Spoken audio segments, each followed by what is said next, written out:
You've got Nintendo, Sony, and Microsoft. You know they've dominated the video game industry for years, but the next generation of gameplay may be something completely different. Joining us right now to explain is Bloomberg executive editor Rich Jaroslavsky. So, Rich, this new era, if you will, no platform. So how does it exactly work? Well, it works in the cloud. It works over the internet with games running not on your local consoles, but running in a data center on high-performance computers that may be 1,000 miles away, with the information shot back and forth over the internet to you on your computer or on your internet-enabled television. All right, and we've got a player in that market, and that is Steve Perlman. Steve, I want to bring you into this. He's the CEO and founder of OnLive, and he joins us from San Francisco. I mean, what kind of equipment, Steve, do you need to do this? Well, if you already have a PC or a Mac, really any PC or Mac, all you really need is a 1 megabyte plug-in into your browser. That's it. And then if you got a TV, you just use this little OnLive micro console. It's a little small device. It'll be very inexpensive. And you hook it up to your TV, you're done. You can play any game you want. All right, and when are you planning to launch it? It will be launched in the winter 2009, and we're just about to enter our open beta. We've been in beta for a while now, and people have been using it, and so far the feedback has just been incredible. Hey, hold on. I'm intrigued because you said I can play any game I want, and really the only game I want to play is Halo, but I've found that it's difficult to play Halo if you don't have a Microsoft console. I mean, are you making deals with all of these people?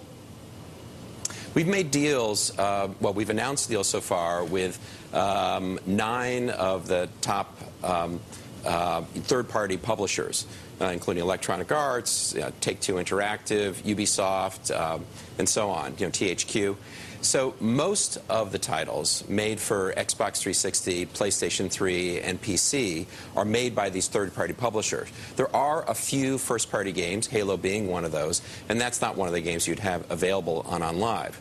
On the other hand, a game like Crysis, which is this incredibly realistic first-party shooter game, you can't play on any console because the performance of the consoles, which are now about 5 years old, can't handle it, does work on OnLive.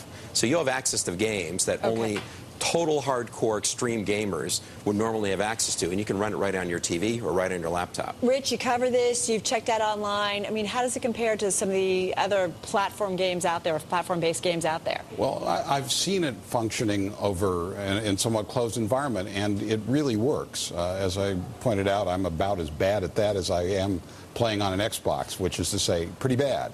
But the real test is coming up as more users are added to the beta test, and gamers, of course, are famously finicky and hardcore, and they're really going to be the ultimate judges of just how the gameplay is on this. If the gameplay is not up to snuff, I have a feeling Steve will be hearing about it loud and clear. But if it is, it really has the potential to remake this business in a very profound way. I mean, Steve, Rich brings up a good point. From what I understand, you've only tested it internally so far. You've got to kind of prove it works in the real world. Is everybody going to be satisfied? I mean, have we done this testing yet? Well, internally includes all of those game publishers that I mentioned. Before they made their games available on our service, they all tried it out, and they had their top game testers, their chief technology officers, their executives, and so on. They brought it home, tried it on their cable modem, their DSL connections. They said, holy cow. Right. The performance of this thing is actually better than I'm getting on my PC because, of course, we have very, very high-performance computers in our data centers.